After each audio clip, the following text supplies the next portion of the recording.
আচ্ছা, বন বললেই আপনার চোখে কি ভেসে ওঠে?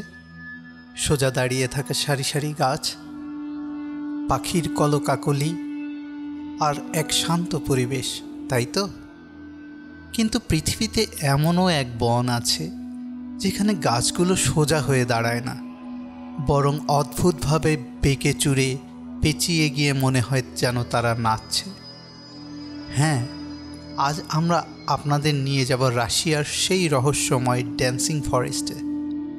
রাশিয়ার কালিনিনগ্রাদ অঞ্চলে কুরোনিয়ান স্পিট ন্যাশনাল পার্কের ভেতরে অবস্থিত এই অদ্ভুত বন। 1960-এর দশকে লাগানো এই পাইন বনের একটি নির্দিষ্ট অংশে প্রায় সব গাছই মাটির কাছ থেকে অদ্ভুতভাবে বেঁকে গেছে।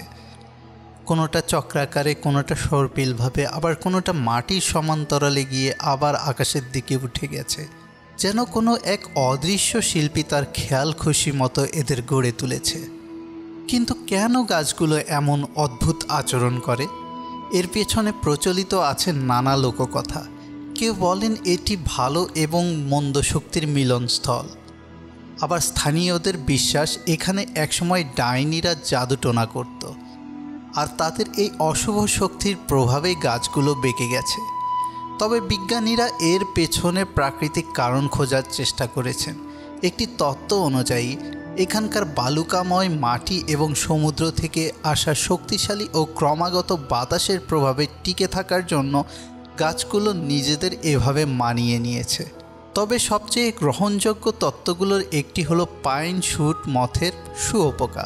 রিয়াসিওনিয়া বুয়ালিয়ানা নামের এই শুঁয়োপোকা কচি চারা গাছের অগ্রভাগ বা প্রধান ডালটি খেয়ে ফেলে।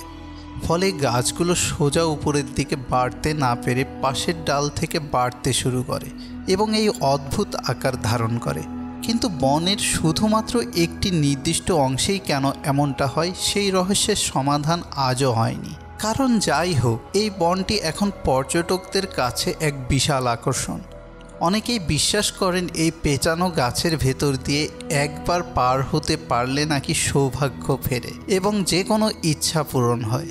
এটি কি প্রকৃতির এক অদ্ভুত খেয়াল, নাকি কোনো অমীমাংসিত রহস্য? ড্যান্সিং ফরেস্ট আজও আমাদের বিস্মিত করে। এই নাচের ভঙ্গিমায় দাঁড়িয়ে থাকা গাছগুলো যেন প্রকৃতির এক নীরব শিল্পী, যা মানুষকে শতাব্দীর পর শতাব্দী ধরে মুগ্ধ করে চলেছে।